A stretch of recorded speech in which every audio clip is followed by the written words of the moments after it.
साथियों नमस्कार, कैसे हैं आप सब लोग। आप सबको जय श्री राम, जय बालाजी की, जय खाटू श्याम जी की। साथियों, concerning child custody, child visitation, और कई बार ऐसा हो रहा है कि कोर्ट के ऑर्डर होने के बावजूद भी हमारी वाइफ बच्चों से हमें नहीं मिलवाती है। उस कंडीशन में क्या करें, रेमेडी कानून में क्या है और किस तरह से हम आगे प्रोसीड करें। तो जो आज का चैप्टर है ये थ्योरेटिकल भी है और प्रैक्टिकल पर्सपेक्टिव में भी मैंने कई बातों को डिस्कस करने का प्रयास किया है। तो आपका साथ चाहिए, आप नोट्स को प्रिपेयर कीजिए, जो कुछ बता रहा हूँ उसको नोट डाउन करते हुए चलिए। साथियों, इस पर्सपेक्टिव में पहला क्वेश्चन ये आता है कि हमें बच्चे से मिलने का अधिकार है या नहीं है, और अगर है तो हम कैसे एक्सरसाइज करें। कि हर बार जो है हमें कोर्ट जाना पड़ेगा, या कोर्ट जाए बगैर भी हम बच्चे से मिल सकते हैं, अपने राइट्स को एक्सरसाइज कर सकते हैं। साथियों, एक बात जो है आप समझ लीजिएगा कि अगर आप एक मेल हैं तो आप बच्चे के नेचुरल गार्जियन हैं। जब तक आप जिंदा हैं आप नेचुरल गार्जियन हैं, आपकी मृत्यु के बाद आपकी वाइफ जो है नेचुरल गार्जियन है। क्लियर हो गया।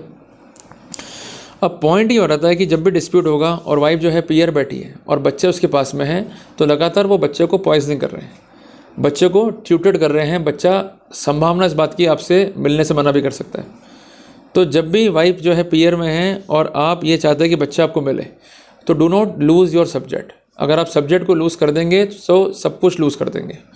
पॉइंट ये होता है कि कई बार इशू आता है डिस्टेंस का, कि भाई वाइफ का जो पीयर है वो आपके घर से करीबन 500 किलोमीटर है, 300 किलोमीटर है, 600 किलोमीटर है, जाना पॉसिबल ही नहीं है। तो वहाँ तो फिर लड़ना बेकार ही है।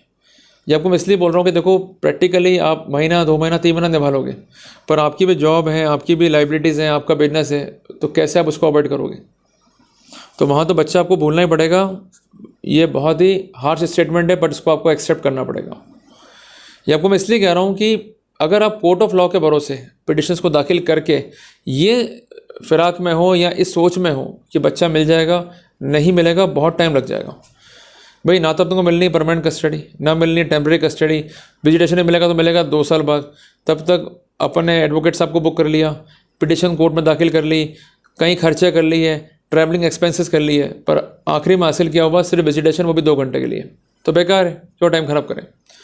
तो बेटर ये कि बच्चा ले आओ अगर ला सको तो। अगर ले आओगे बच्चा, it is not the case of kidnapping. और अगर पुलिस हैरेस करती है तो रेमेडीज कानून में है कि you may go for questioning in case any FIR is registered for kidnapping. और इसके अलावा वाइफ अगर जाती है रिट ऑफ हैबेस कॉर्पस में, तो वो भी जो है मेंटेनेबल नहीं होगी। जजमेंट है एमपी हाई कोर्ट का, तेलंगाना हाई कोर्ट का, सुप्रीम कोर्ट का, उसमें ये स्पष्ट है कि ऐसे मैटर्स में डील विद करने के लिए सक्षम जो प्लेटफॉर्म है वो है ऑनरेबल फैमिली कोर्ट्स। क्लियर है बात। है तो हमको यहाँ पर क्लियर हो गया भाई हमें करना क्या है।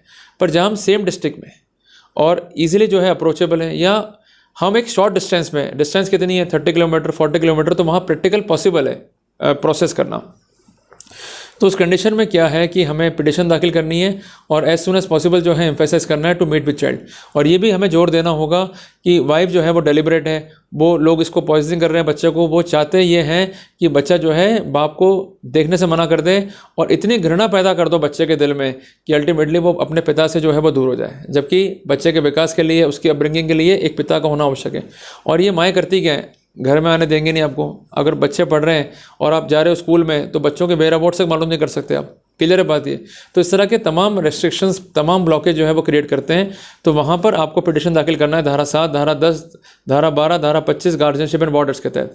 और आपको बच्चे के अपब्रिंगिंग पे, बच्चे के वेलफेयर पे जो है जोर देना है। वो कैसे करना है इसके लिए अलग से मैंने कंटेंट जो है बना रखे हैं, वहाँ जाकर आप जो है देख सकते हैं। क्लियर है।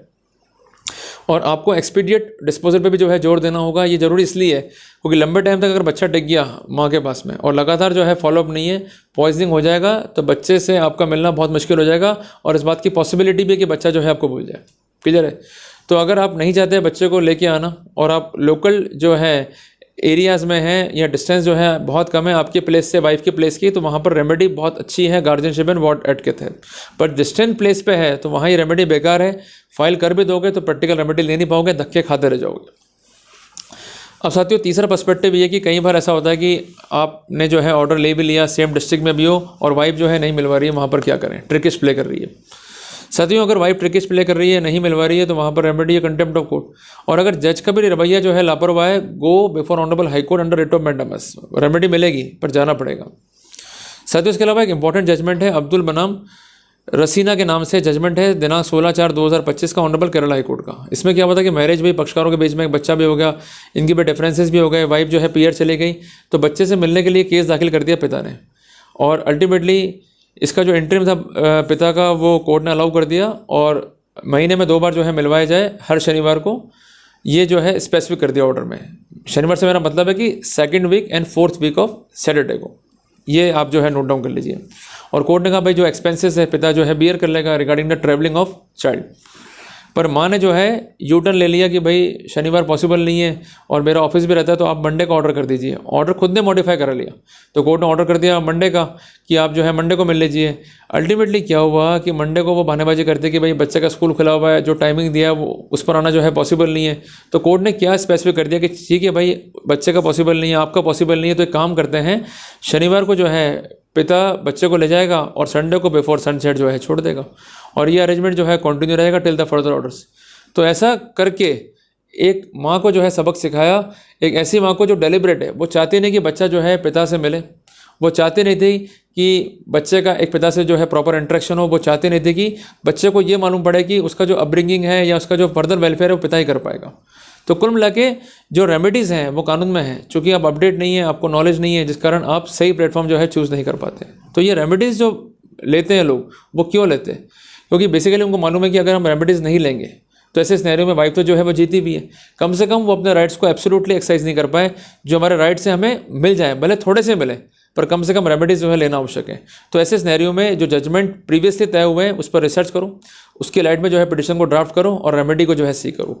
तो मैंने आपको क्लियरिफाई करने का प्रयास किया कि अगर मैटर चाइल्ड कस्टडी का है, विजिटेशन का है और डिस्टेंट प्लेस पे हम लोग हैं तो हमें क्या करना है, सेम डिस्ट्रिक्ट में तो हमें क्या करना है। इसके साथ साथ आप एक चीज़ जो है और नोट कर लीजिए regarding the parental arrangement, means कि जॉइंट कस्टडी पे जो है जोड़ दीजिए, और 3 दिन बच्चा माँ के पास रहे, 3 दिन हमारे पास में रहे, इस पर जो है जोड़ दीजिए। वीकली जो है बच्चे को आप लेके चले जाएं, इस पर आप जोड़ दीजिए।